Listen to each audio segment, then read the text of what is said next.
Sinong hindi mapapadayo dito sa Quiapo? Lahat na ata ng pwede nyong i-crave nandito na. Wow! Yung Hungarian chow fan nila, 70 pesos. Yan yung 150 pesos. Wow! Naka-chow fan ka na. Lechon chow fan. 150 pesos to guys. 100 grams ng lechon. Kaya naman halos lahat ng mga food trip dito mapadati na or mga bagong tayo lang. Kaya talagang nagva-viral sa lahat ng social media platforms. Oh wow, may chicken pastil kayo. Lumpiang sariwa.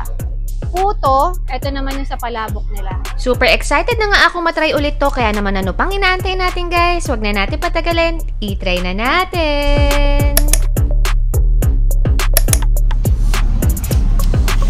Villalobos. Ito yung Lenlen's Chow Fan na na-vlog ko na noon. Nag-viral siya dahil sa napaka-inspiring na kwento ni Marilag. Pinagsasabay niya ang pag-aaral at pagtitinda para lang makatulong sa magulang niya. Wow!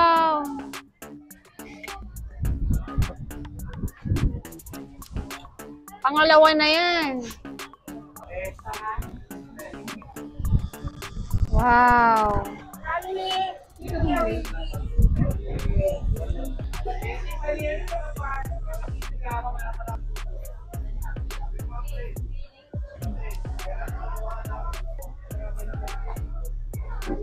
Hi po ate! Hello po, Ma'am Lane. Ano po ito mga ino-offer nyo? Una dyan, madam, is yung aming homemade na siomai. 3 pieces, tapos may chow pan na for only 50 pesos. Then meron kaming fried siomai with chow pan, 60 pesos naman. Hungarian with chow pan, 70. At meron kaming liampo with chow pan, 150. Tapos yung chicken namin, madam, with chow pan, 100 lang po. And also, ang pinaka-best seller po namin is yung aming bagong lechon. Wow! Kailan lang po nag-start tong lechon nyo? Bali ano, madam, mag-isang buwan na po, madam. Ah, okay. So, nakakailang isang buong lechon kayo? Pag ano po, Biyernes, 4-6. Ano oras kayo nagbubukas dito? Bali pag normal na araw, madam, 6 lang po. Pero pag Friday, Sabado, Linggo, dagsa yung tao. So, kailangan 4:30, gising na po kami, bukas na po lahat. Ah, madaling araw Yes, yan. madaling. Hanggang ano oras kayo naabot? Hanggang umabot kami ng 12 midnight, madam, kasi marami pong kumakain kasi habang open po yung tindahan. Marami nagsisimba. Ah, so ibig sabihin na ba, naubos tong nilatag nyo, gagawa, re-replenish Yes, nyo lang? laging Non-stop. bago. Laging bago po yung gagawin. Pero yung pinaka-start talaga ng tinda nyo, chow fan, ano? Yes, ito po yung nag-trending sa amin, chow pan. Nice. Gano'n na po katagal tong pwesto nyo? Almost 6 months na, madam. Hindi Yan na po yan, ano? Ah, okay. Tinitimbang po. Pwede makita yung tinitimbang.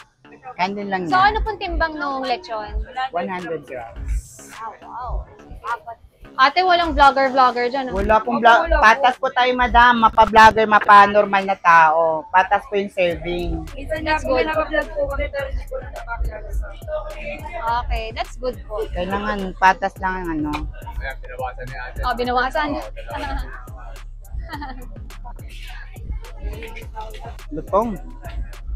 Ayun na yung parang pinaka-bonus nyo sa mga customer.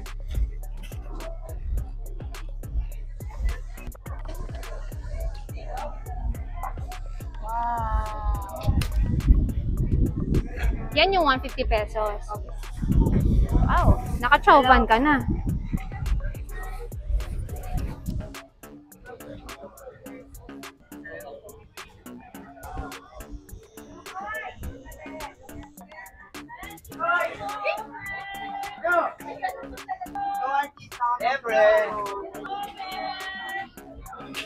So guys, nandito tayo, nagbabalik ulit tayo sa Lenlen's Chow Fan. Ito yung nag-trending na vlog natin na kasama si Marilag. Wala siya ngayon eh. Pero okay lang. So, ito sila nag-trending sa Hungarian Chow Fan nila. Pero ngayon may bago sila. Lechon Chow Fan. 150 pesos to guys. 100 grams ng lechon. So, huwag kayo mabigla kasi yung chow fan yan, yung umaapaw. Tapos, nakatimbang naman yung lechon. Huwag kayong mag-alala. Walang vlogger sa kanila dito. Pantay-pantay lahat. Dahil tinitimbang yan. Ito naman, yung Hungarian chow fan nila, 70 pesos. Ito yung Hungarian nila. Yan. Cheesy Hungarian. May mga cheese pa. 70 pesos lang. Kasi ito yung chow fan nila. Try na natin.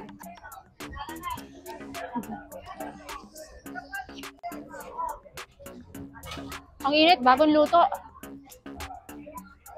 Uy, yung Hungarian nila bukod sa cheesy, guys, may anghang ah. Sarap.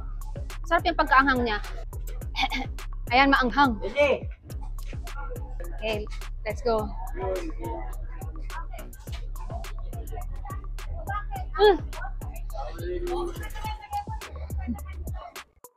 Yun yung pampasarap eh. Yung napapaso-paso.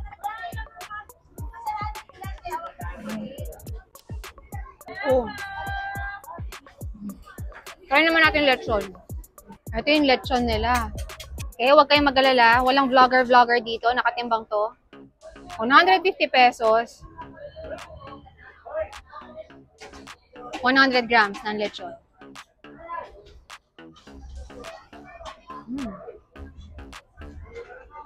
Legit lechon. Yan.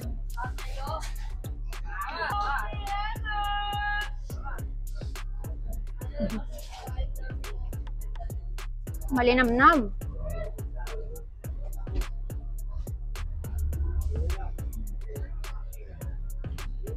Good na good. Ito yung mga gusto ko sa street food, guys. Ito yung nagpanalo. Simple pleasure. Simple lang yung mga pagkain, pero hit na hit yung spot. Kuwang-kuwa yung kiliti mo.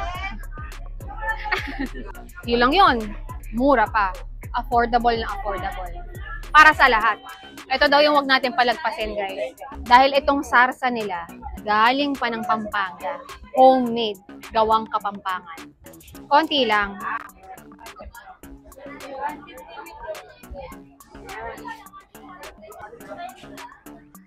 Halata mong homemade. Hindi commercialized yung lasa.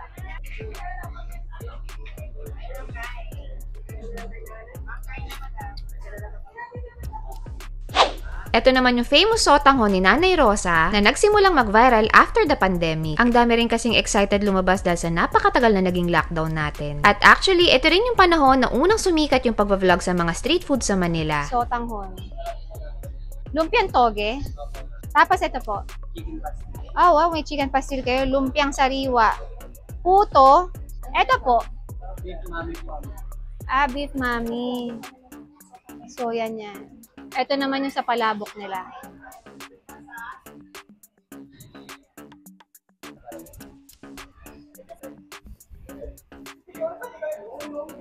Wow!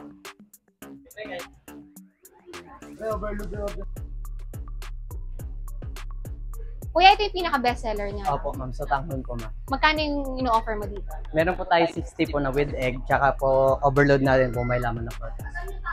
Asin yan? Opo. Okay. Overload. So, pag sinabi mo overload, may egg, gulay, Tsaka pork asin. asin. Pag regular, egg lang tsaka Nasa gulay. 60 lang po tayo, regular lang. Order ako isang overload. Okay po, ma'am. Ano oras kayo nagbubukas dito, kuya? Bubukas na po kami ng 6, ma'am. AM. Opo. Hanggang anong oras kayo na? Depende po sa tao rin po. Minsan nagsasara kami ng 9, sasara din kami ng 10. Nasa tao rin naman po. Depende sa tao. Opo, ma'am. Pero lagi kayo nasusold out. Opo. So, ito yung overload nila. Yan, may kasin. So, ito yung kahit sino, ito yung serving nyo. Opo. Walang vlogger, no? So, ito yung viral na sotanghon sa Quiapo after pandemic pa. Ito yung mga dinlog natin na nagsisimula pa lang tayo.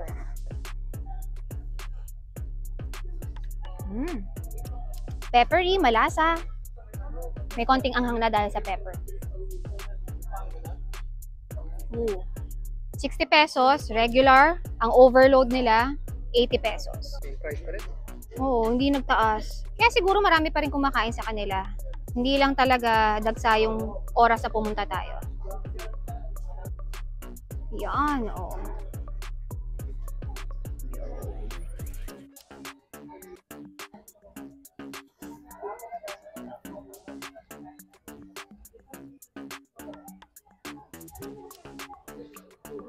Ang init. In fairness, yung meat na gamit nila, yung kasim, ang lambot, hindi malitid, madaling nguyain.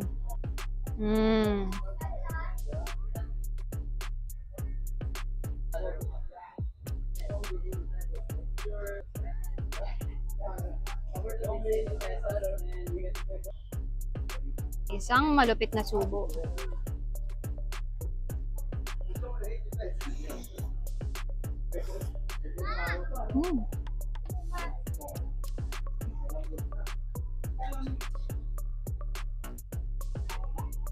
Perfect to sa tag-ulan.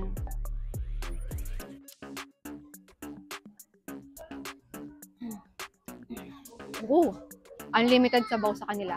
So kahit higupin mo to, pwedeng pa-refill sa kanila. Ito naman yung Japanese pancake na nag-viral noon dahil libo-libo nga ang kaya nilang mabenta at sa isang buong araw lang yan. Tapat lang mismo sila ng Quinta Market nakapwesto kaya hindi kayo mahihirapang hanapin.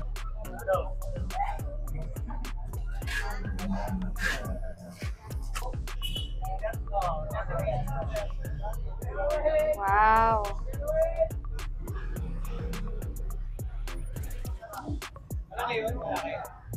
Wow. Ilang piraso ng pancake yun? Isang balde kalahati, maubos. Tansyang ba ilang pieces yun? Hindi ko na pumatansya. Sobrang dami na yan. Libo-libo. Oo. Basta isang balde. Isang balde kalahati. Pero more or less, 1,000 plus yun, ano? Sobra. Sobra. Galing, ah. Magkano isang piraso? 7.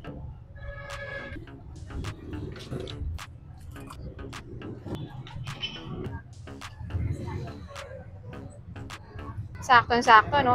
Nangyari na ba sa'yo, kuya, na nasunugan ka ng ganyan?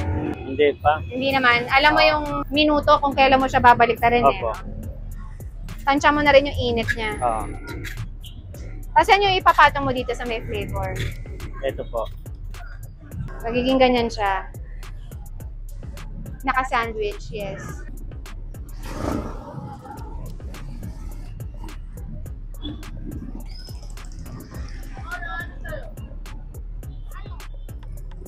Galing, ubos.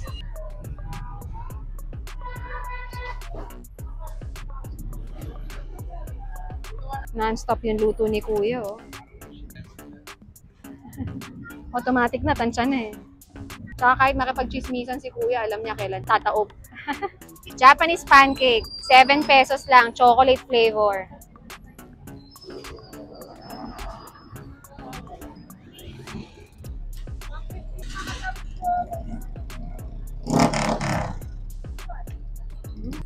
Ang init. 7 pesos ang isa. Pero kung bibili ka ng tatlo, 20. Nakatipid ka ng piso. So, pwede na rin assorted yon, cheese or chocolate. Ang tip ko lang, guys, pag bibili kayo nito, yung bagong luto, mas maganda i-request nyo yung bagong luto lang. Para makain nyo pa na melted yung chocolate. Kasi pag tagal, nahangina na, natutuyo na rin yung chocolate eh. Ito naman yung cheese flavor. Aray ko, ang init. Yan. Hindi masyadong kita kasi ayan yung cheese. Kakulay lang na yung mismong pancake. Dito tayo, ang init.